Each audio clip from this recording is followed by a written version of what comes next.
Capítulo 7. Bem-aventurados os pobres de espírito. O que é preciso entender por pobres de espírito? Todo aquele que se eleva será rebaixado. Mistérios ocultos aos sábios e aos prudentes. Instruções dos espíritos. O orgulho e a humildade. Missão do homem inteligente na terra.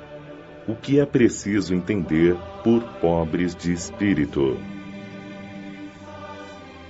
Bem-aventurados os pobres de espírito, pois deles é o reino dos céus. Mateus, capítulo 5, versículo 3. A incredulidade zomba deste ensinamento moral. Bem-aventurados os pobres de espírito, como tem zombado de outras afirmativas de Jesus, por não as entender. Por pobres de espírito, Jesus não se refere aos homens desprovidos de inteligência, mas sim aos humildes. Ele disse que é deles o reino dos céus e não dos orgulhosos.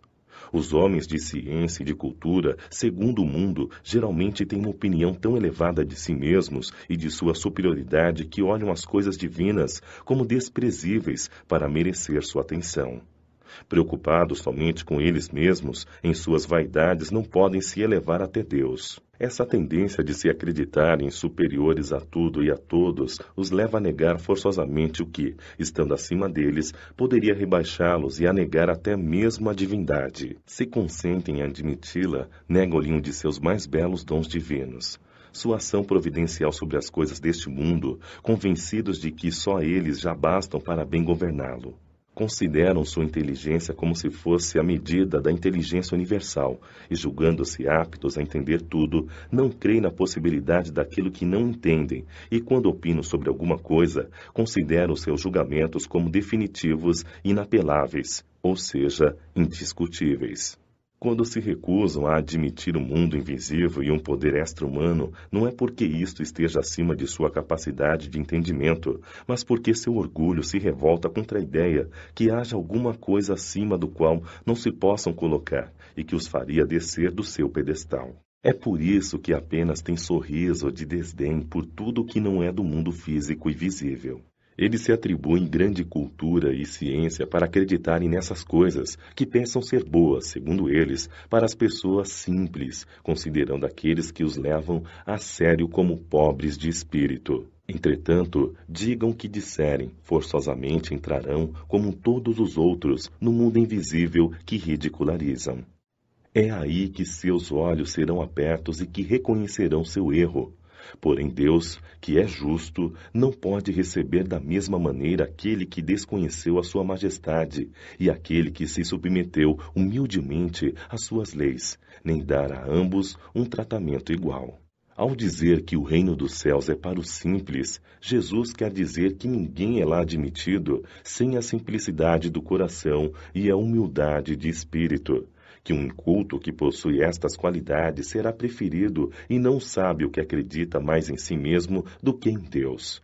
Jesus sempre colocou a humildade entre as virtudes que nos aproximam de Deus e o orgulho entre os vícios que nos distanciam dele. Isso ocorre por uma razão muito natural. Enquanto a humildade é um ato de submissão a Deus, o orgulho é uma revolta contra ele.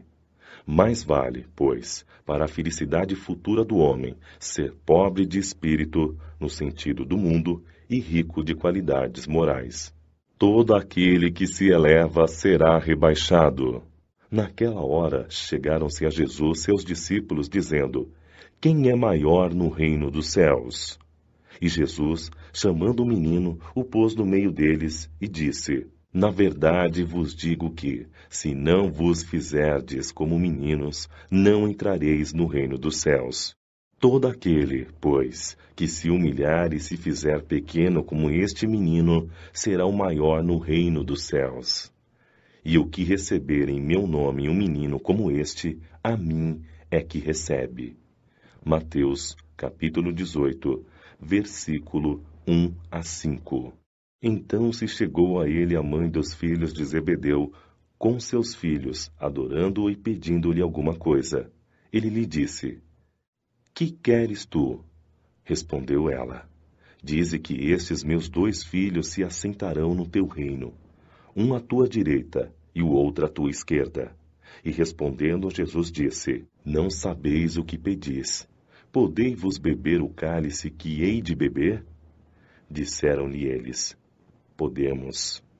Jesus disse: É verdade que haveis de beber o meu cálice, mas, pelo que toca a terdes assento à minha direita ou à minha esquerda, não pertence a mim conceder-vos, mas isso é para aqueles a quem meu Pai o tem preparado. E quando os 10 ouviram isto, indignaram-se contra os 2 irmãos. Mas Jesus os chamou a si e lhes disse: Sabeis que os príncipes das nações dominam seus vassalos e que os maiores exercem sobre eles o seu poder. Não será assim entre vós. Aquele que quiser ser o maior, esse seja o vosso servidor. E o que entre vós quiser ser o primeiro, seja o vosso escravo. Assim como o Filho do Homem, que não veio para ser servido, mas para servir e para dar a sua vida em redenção de muitos. Mateus, capítulo 20, versículo 20 a 28. E aconteceu que, entrando Jesus, num sábado, em casa de um dos principais fariseus, a tomar a sua refeição, ainda eles o estavam ali observando. E notando como os convidados escolhiam os primeiros assentos à mesa, propôs-lhes esta parábola: Quando fores convidado a alguma boda, não te assentes no primeiro lugar, porque pode ser que esteja ali outra pessoa, mais considerada que tu, convidada pelo dono da casa, e que, vindo este, que convidou a ti e a ele, te diga: dá o teu lugar a este, e tu, envergonhado, irás buscar o último lugar. Mas quando fores convidado, vai tomar o último lugar, para que, quando vier o que te convidou, te diga: amigo, senta-te mais para cima. Servir-te-á isto então de glória, na presença do que estiverem juntamente sentados à mesa. Porque todo aquele que se rebaixa será elevado, e todo aquele que se eleva será rebaixado. Lucas, capítulo 14, versículo 1, 7 a 11. Estes ensinamentos estão de acordo com o princípio de humildade, que Jesus não cessa de colocar como condição essencial da felicidade prometida aos eleitos do Senhor, e que formulou com estas palavras: Bem-aventurados os pobres de espírito, pois é deles o reino dos céus. Ele toma uma criança como exemplo da simplicidade de coração e diz: será maior no reino dos céus aquele que se humilhar e se fizer pequeno como uma criança, ou seja, que não tiver nenhuma pretensão de superioridade ou de ser infalível.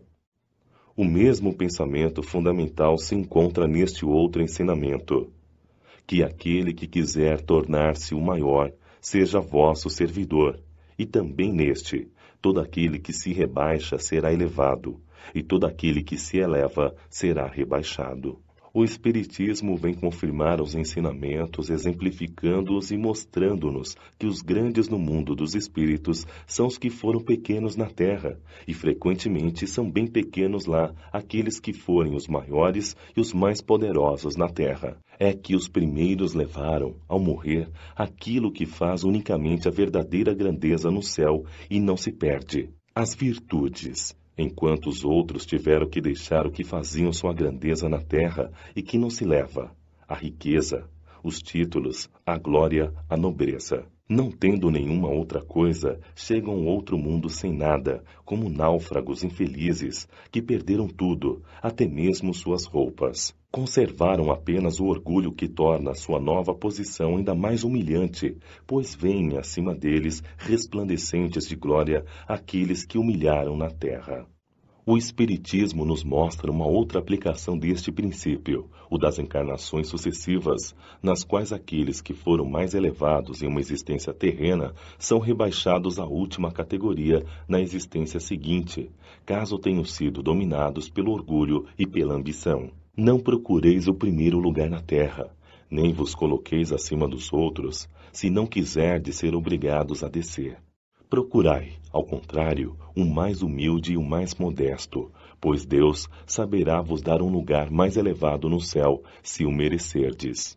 mistérios ocultos aos sábios e aos prudentes. Então Jesus disse estas palavras: Eu vos rendo glória, meu Pai, Senhor do céu e da terra, por haverdes ocultado essas coisas aos sábios e aos prudentes, e por as haver revelado aos simples e aos pequeninos. Mateus, capítulo 11, versículo 25.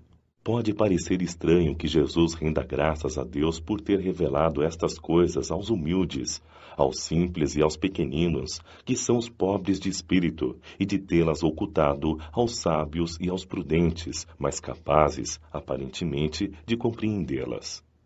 É preciso entender pelos primeiros, os humildes, os que se humilham diante de Deus e não acreditam ser superiores a ninguém, e pelos segundos, os orgulhosos, envaidecidos de seu saber mundano, que se acreditam prudentes, pois negam a Deus, tratando-o de igual para igual, quando não o rejeitam. Na antiguidade, prudente era sinônimo de empáfia, dono da verdade. É por isso que Deus lhes deixa a procura dos segredos da terra e revela-os do céu aos simples e humildes que se inclinam diante de sua glória. Assim acontece agora com as grandes verdades reveladas pelo Espiritismo. Alguns incrédulos admiram-se que os espíritos façam tão poucos esforços para os convencer. É que eles se ocupam dos que buscam a luz com humildade e de boa fé, ao invés daqueles que acreditam possuir toda a verdade e pensam que Deus deveria primeiro provar-lhes que existe para poderem aceitá-lo e ficar muito feliz em conduzi-los a si. O poder de Deus manifesta-se nas pequenas como nas grandes coisas. Ele não coloca a luz sob o alqueire, uma vez que a espalha com abundância por todas as partes. Cegos são aqueles que não a veem.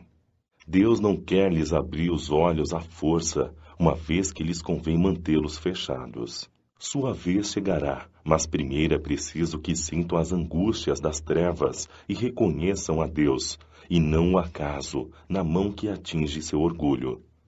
Deus emprega para vencer a incredulidade os meios que julga conveniente, conforme os indivíduos. Não é o incrédulo que deve determinar a Deus o que fazer ou o que dizer. Se quiserdes me convencer, é preciso escolher esta ou aquela maneira, tal momento antes daquele outro, porque isto é o que me convém. Que os incrédulos não se espantem, portanto, se Deus e os espíritos, que são os agentes de sua vontade, não se submetem às suas exigências. O que diriam se o mais simples de seus servidores quisesse se impor a eles? Deus impôs suas condições e não se sujeita a deles. Ele ouve com bondade aqueles que o procuram com humildade, e não os que se acreditam maiores do que ele. Não poderia Deus mostrar-lhes pessoalmente fatos sobrenaturais na presença dos quais o incrédulo mais endurecido se convenceria? Sem dúvida, poderia, mas que mérito teria eles? E, aliás, de que isto serviria? Não os vemos, todos os dias, negarem-se à evidência e até mesmo dizerem: se eu visse, não acreditaria, pois sei que é impossível. Se eles se recusam a reconhecer a verdade, é que seu espírito ainda não está pronto para entendê-la, nem seu coração para senti-la. O orgulho é o véu que tampa sua visão. De que adianta mostrar a luz a um cego? É preciso, em primeiro lugar, curar a causa da cegueira, e como médico hábil, Deus corrige, primeiramente, o orgulho. Não abandona seus filhos perdidos, sabe que cedo ou tarde seus olhos se abrirão, mas quer que isso aconteça por vontade própria, e então, vencidos pelas aflições da incredulidade, se lançarão por si mesmos em seus braços e, como filhos pródigos, lhe pedirão perdão. Instruções dos Espíritos: o orgulho e a humildade. Lacordaire, Constantina, 1863. Que a paz do Senhor esteja convosco, meus queridos amigos. Venho até vós para vos encorajar a seguir o bom caminho. Aos pobres espíritos que antigamente habitavam a terra, Deus dá a missão de vir vos esclarecer. Bendito seja pela graça que nos proporciona em poder ajudar no vosso aperfeiçoamento. Que o Espírito Santo me ilumine e ajude a tornar minha palavra compreensível e me conceda a graça de colocá-la ao alcance de todos.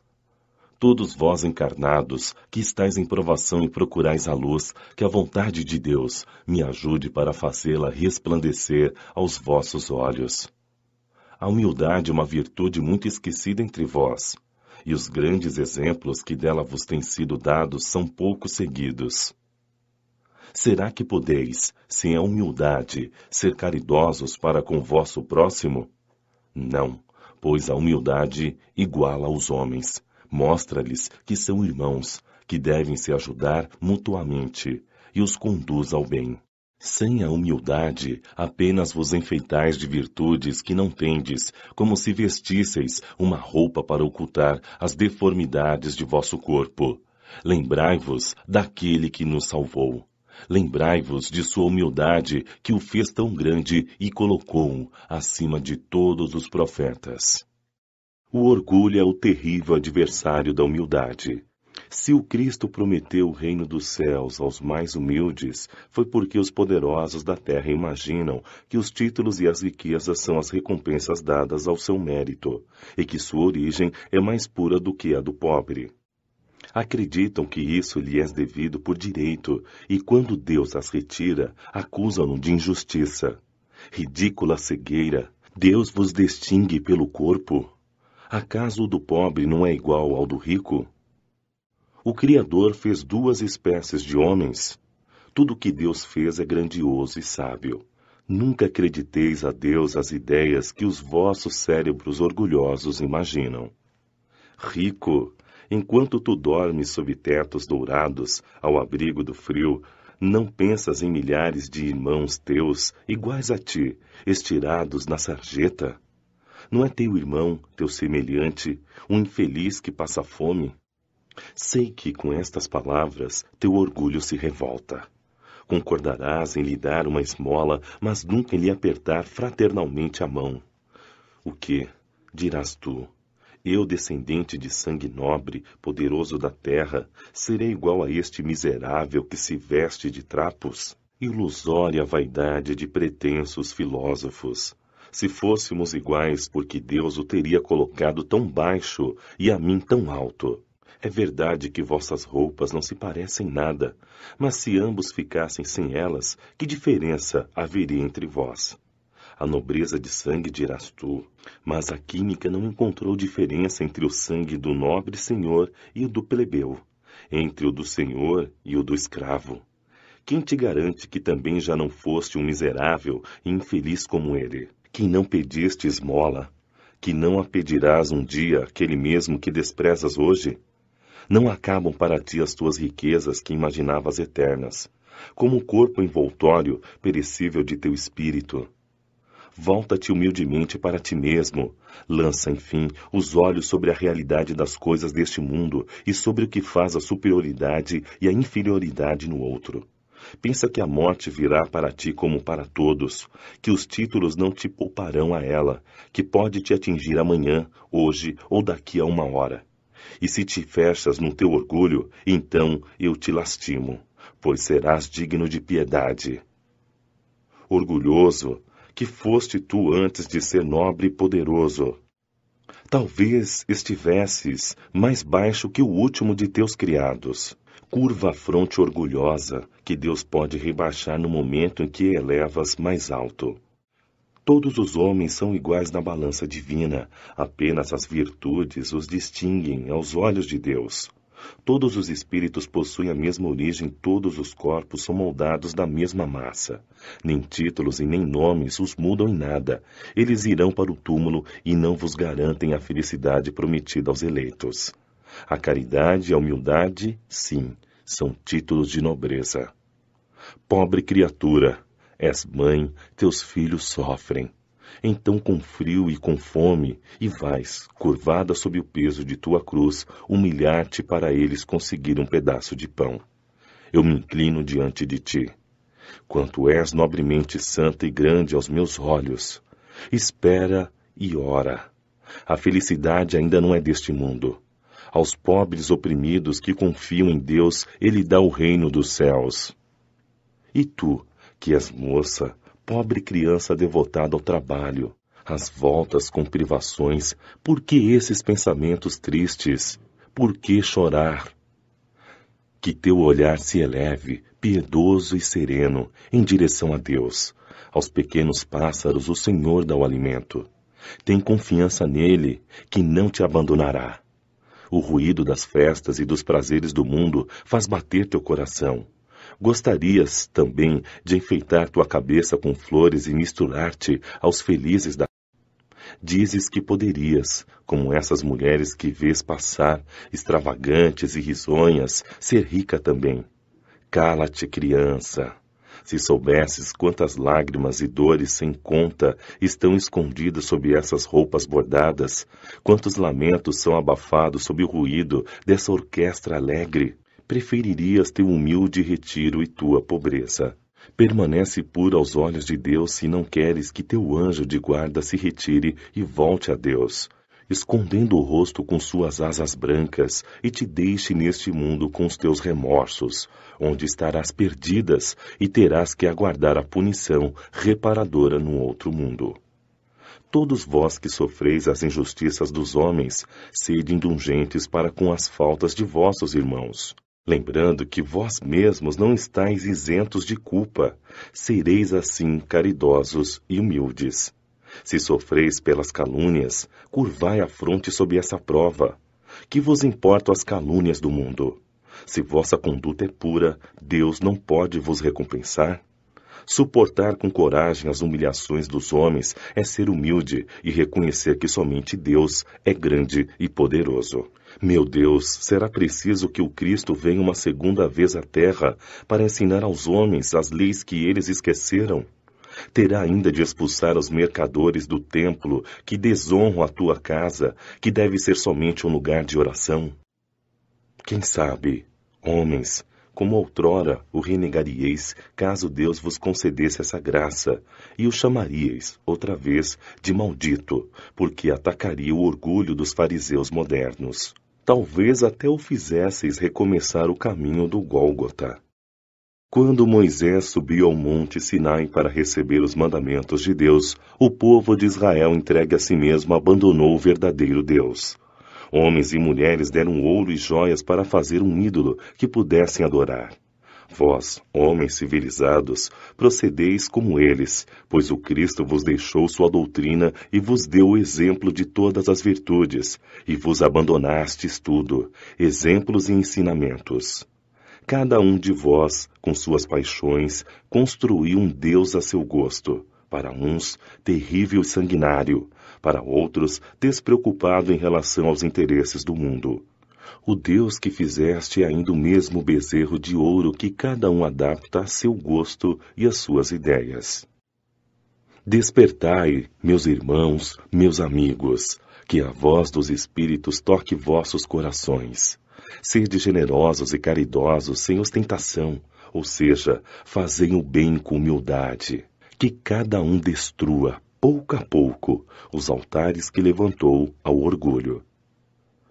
Em uma palavra, sede verdadeiros cristãos e tereis o reino da verdade.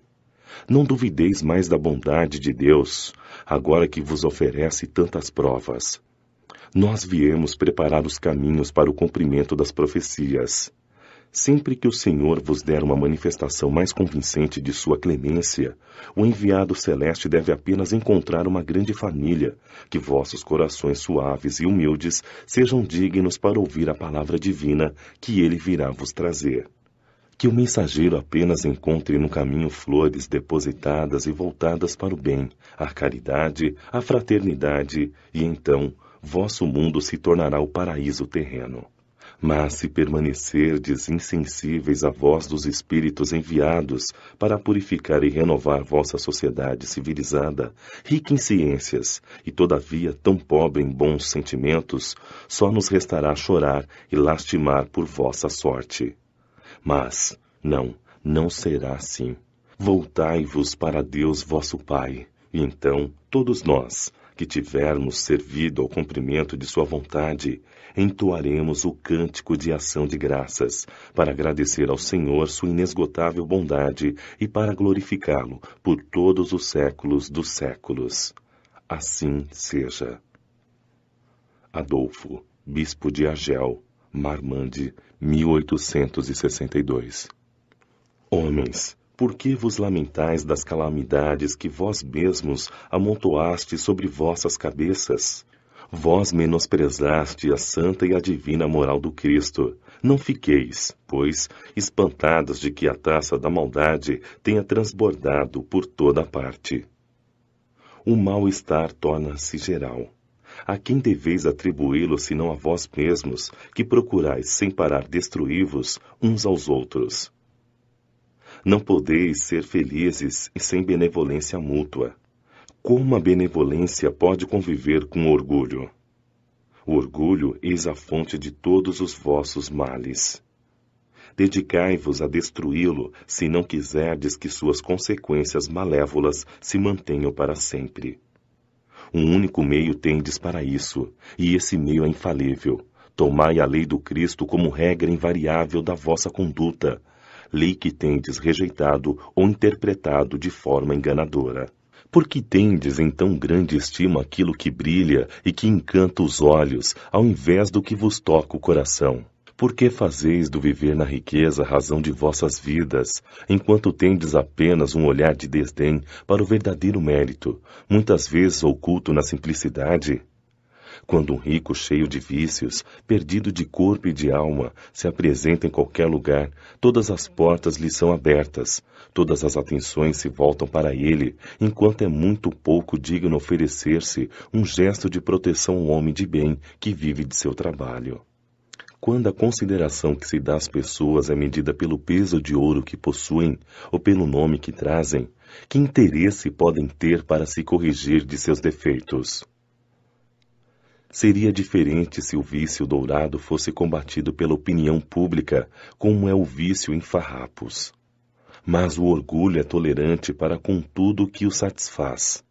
Vivemos na era da ambição e do dinheiro, dizeis. Sem dúvida. Mas por que deixastes as necessidades materiais prevalecerem sobre o bom senso e a razão? Porque cada um quer se elevar acima de seu irmão. Hoje a sociedade sofre as consequências disso. Não esqueçais que um tal estado de coisas é sempre um sinal de decadência moral. Quando o orgulho alcança o seu limite, é indício de queda próxima, pois Deus sempre pune os arrogantes. Se por vezes deixa-os subir, é para lhes dar tempo de refletir e de se corrigirem sob os golpes que de tempos em tempos lhes fere o orgulho para os advertir, mas, em vez de se humilharem, eles se revoltam. Então, chegando a um certo limite, eles os derruba completamente, e a queda é tão mais terrível quanto mais alto tiverem se elevado. Pobre raça humana, cujo egoísmo corrompeu todos os caminhos, recobra a coragem. Em sua misericórdia infinita, Deus envia um poderoso remédio a teus males, uma ajuda inesperada à tua aflição. Abre os olhos à luz, eis de volta as almas daqueles que se foram, e vem te lembrar dos teus verdadeiros deveres. Elas te dirão, com a autoridade da experiência, que as vaidades e as grandezas de tua existência passageira pela terra são pouca coisa diante da eternidade. Elas te dirão que lá será maior quem foi mais humilde entre os pequenos da terra, que aquele que amou mais a seus irmãos é também aquele que será o mais amado no céu, que os poderosos da terra se abusaram de sua autoridade, serão obrigados a obedecer a seus servidores, e que a caridade e a humildade, enfim, essas duas irmãs que andam sempre juntas, são as virtudes mais eficientes para se obter graça diante do Eterno. Missão do homem inteligente na Terra. Ferdinando, Espírito Protetor, Bordeaux, 1862. Não vos orgulheis do que sabeis, pois esse saber tem limites bem estreitos no mundo que habitais. Mesmo supondo que sejais uma das intelectualidades na terra, não tendes nenhum direito de vos envaidecer por isso. Se Deus vos fez nascer no meio onde pudestes desenvolver vossa inteligência, foi porque Ele quis que fizesseis uso dela para o bem de todos.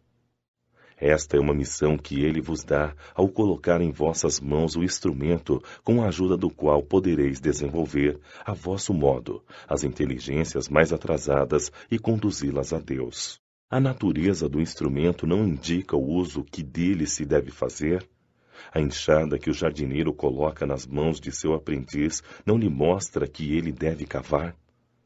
E o que direis se esse aprendiz, ao invés de trabalhar, levantasse sua enxada para atingir o seu mestre? Direis que é horrível e que ele merece ser expulso. Pois bem, assim ocorre com aquele que se serve de sua inteligência para destruir a ideia de Deus e da providência entre seus irmãos. Ele ergue contra seu mestre a enxada que lhe foi dada para limpar o terreno. Terá sim direito ao salário prometido ou merece, ao contrário, ser expulso do jardim? Ele o será, não há dúvida, e carregará consigo existências miseráveis e repletas de humilhações até que se curve diante daquele a quem tudo deve. A inteligência é rica de méritos para o futuro, desde que bem empregada. Se todos os homens talentosos dela se servissem conforme a vontade de Deus, a tarefa dos espíritos seria fácil para fazer a humanidade avançar. Infelizmente, muitos fazem dela um instrumento de orgulho e de perdição para eles próprios. O homem abusa de sua inteligência como de todas as suas outras capacidades e, entretanto, não lhe faltam lições para adverti-lo de que uma poderosa mão pode lhe retirar aquilo que lhe deu.